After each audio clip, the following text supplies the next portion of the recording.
ఉషోదయం ప్రేమించు కాపరి ఉషా కిరణాలు ఉదయకాలపు వాక్య ధ్యానంకు మిమ్మల్ని ఆహ్వానిస్తున్నాం. ప్రార్థనతో ఈ ఉదయకాలంన దేవుని యొక్క వాక్యంలోకి వెళ్దాం. ప్రార్థన. మమ్మల్ని మిక్కిలిగా ప్రేమిస్తున్న పరలోకపు తండ్రి, ప్రాతకాల సమయానికై వందనములు స్తోత్రం. మమ్మల్ని ప్రేమించి మరి యొక్క దినమును అనుగ్రహించిన నీ కృపకు వందనాలు చెల్లించుకుంటున్నాం తండ్రి. ఈ ఉదయకాల సమయంన నీ వాక్యము చేత నాతోనూ మాతోనూ మాట్లాడు. వినగలిగిన చెవిని గ్రహించుకునే హృదయాన్ని అనుగ్రహించి ఆశీర్వదించి యేసు పరిశుద్ధ నామమున అడిగి వేడుకుంటాను పరమ తండ్రి. ఆమేన్. ఈ ఉదయకాలపు వాక్య ధ్యానమునకై యోహాను రాసిన మొదటి పత్రిక 4వ అధ్యాయము 9 మరియు 10 వచనములను చదువుకుందాం. యోహాను రాసిన మొదటి పత్రిక 4వ అధ్యాయము 9 మరియు 10 వచనములను చదువుకుందాం. మనము ఆయన ద్వారా జీవించినట్లు దేవుడు తన అద్వితీయ కుమారుని లోకములోనికి పంపెను. దీని వలన దేవుడు మన యందుంచిన ప్రేమ ప్రత్యక్షపరచబడెను.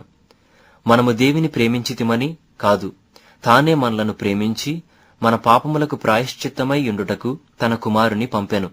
ఇందులో ప్రేమయున్నది. మనము చదివిన వాక్య భాగములో తండ్రి మనలను ఎంతగా ప్రేమించినాడు అన్న కార్యమును రాసి ఉంచడం చూడగలము. ఆయన మనల్ని ఎంతగా ప్రేమించినాడు అంటే తన ఏకైక కుమారుణ్ణి ఈ లోకమునకు పంపించి ఆయన ద్వారాగా మనకు విమోచన కలిగించేదానికి శిలువ మీద ఆయన యాగమై మనకు నిత్య జీవమును అనుగ్రహించడానికి ఆయనను ఈ లోకమునకు పంపించినాడు. ఈ ఉదయకాల సమయమున ప్రభు యొక్క శిలువ యాగమును మనము ధ్యానిస్తూ ఉన్నాం. ఆయన చేసిన ఆ రక్షణ కార్యమును మనం ధ్యానిస్తూ ఉన్నాం. ఆయన ప్రేమను మనం గుర్తిస్తున్నాము. శిలువ మీద యేసు ప్రభు ఎన్నో వేదనలు అనుభవిస్తున్నప్పుడు, ఎంతగానో ఆయన హింసించబడుచున్నప్పటికీ మనలను ప్రేమించి పలికిన మాటలు మనం పరీక్షించుకున్నట్లయితే ఎంతో అమూల్యమైనవి. శిలువ మీద ఆయనను గాయపరుస్తున్న వారిగా ఉన్నప్పటికీ వారికి క్షమాపణ ఇచ్చినాడు. తన తల్లి యొక్క వేదనను చూసినాడు. తండ్రికి ఆయనకు మధ్యలో ఎడబాటు వచ్చిన కార్యమును గ్రహించినాడు. శిలువ మీద ఉన్న దొంగకు ఒకే తరుణం ఉన్నది. ఆ తరుణంలో అతనికి దేవుని యొక్క రాజ్య ప్రవేశానికి కావాల్సిన కృపను అనుగ్రహించినాడు. తాను చేయవలసిన కార్యములన్నిటినీ సంపూర్ణము చేసి శిలువ మీద తండ్రికి తన ప్రాణమును అప్పగించుకుని సమాప్తమైనది అని చెప్పటం మనము చూడగలము. ఈ ఉదయకాల సమయమున దేవుని యొక్క ప్రేమ ఎంత అమూల్యమైనది.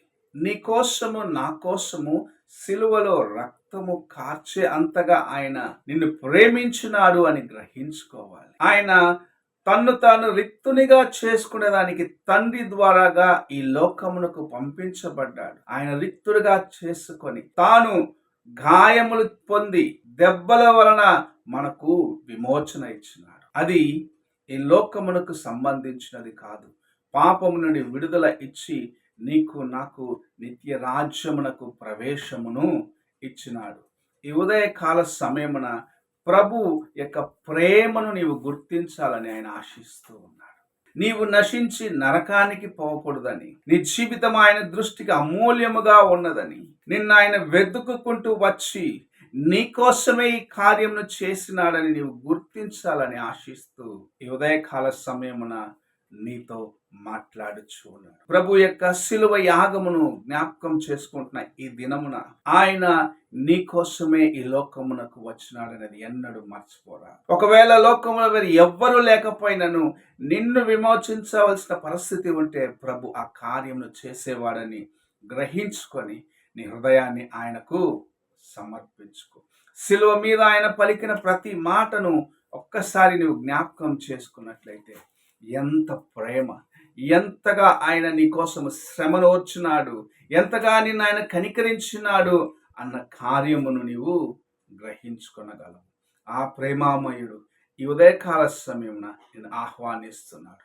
నేను దెబ్బలు పొందినది నీకు విమోచన ఇవ్వటానికి, నేను తండ్రి చేత విడువబడినది నిన్ను తండ్రి రాజ్యములోకి చేర్చటానికి అని నీతోనూ నాతోనూ మాట్లాడుచూ ఉన్నాడు. ఆయనకు నీ హృదయాన్ని సమర్పించుకోమని ఆహ్వానిస్తున్నాడు. ఈ ఉదయకాల సమయమున దేవుని యొక్క వాక్యం విన్న ప్రియ సహోదరుడా, సహోదరి, నీవు ఆయన ప్రేమను రుచి చూచి కూడా ఇంకా అలాగనే ఉండిపోతున్నావా?